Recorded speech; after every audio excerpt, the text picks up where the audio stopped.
দেখুন ট্রাক এইভাবে ডাব পারছে, ডাব পারা হয়েছে এইভাবে।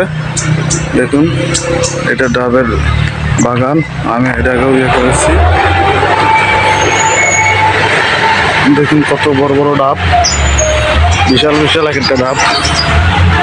দেখুন কত বড়, একটা ডাবের পানি আপনি খেতে পারবেন না, কত বড় বড় ডাব। দেখুন কত বড় বড় ডাব। এক একটা বাগানে 2-3 ট্রাক করে ডাব হয়, একসাথে ডাব 2-3 ট্রাক ডাব হয়। দেখুন কত বড় এই ডাবটা, আপনি পানি খেতে পারবেন না, এক ডাবের পানি খেতে পারবেন না, অনেক পানি। চলুন দেখি কিভাবে ডাব পারে। ওই দেখুন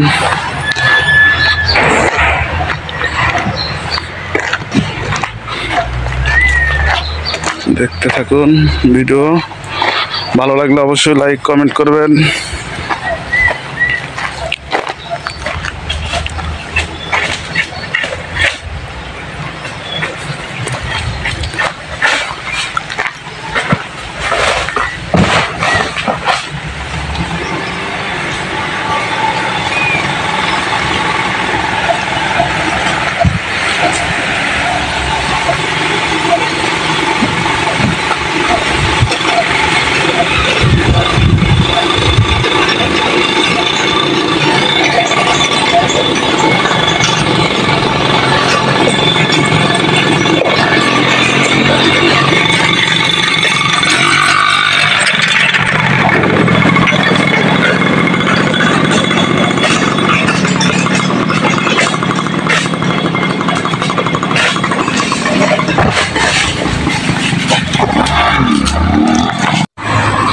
যত বড় বাগানই হোক আর যত বড় বড় গাছই হোক, ডাব কিন্তু পারে আপনার হচ্ছে ইয়ে দে, বাঁশের লোকা দে, বাংলায় যেটা বলে বাঁশের লোকা।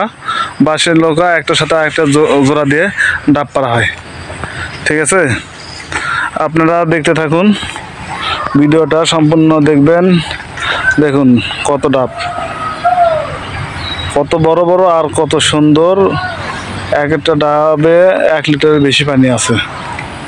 আর কি পরিমাণে ডাব, একটা বাগান থেকে এক বাগানে ডাব পারা হয় 1 মাস পর, একটা বাগানে ডাব পারা হয় 1 মাস পর পর। ডাব হয় অনেক। তো এই ছিল আজকের ভিডিও। সঙ্গে থাকবেন, সাপোর্ট করবেন, লাইক করবেন, কমেন্ট করবেন। কে কোথায় থেকে দেখছেন, আপনাদের কমেন্ট উৎসাহ করবে আমাকে ভিডিও বানানোর জন্য। আমি ভালো ভালো ভিডিও যেন উপহার দিতে পারি আপনাদের মাঝে। আল্লাহ হাফেজ।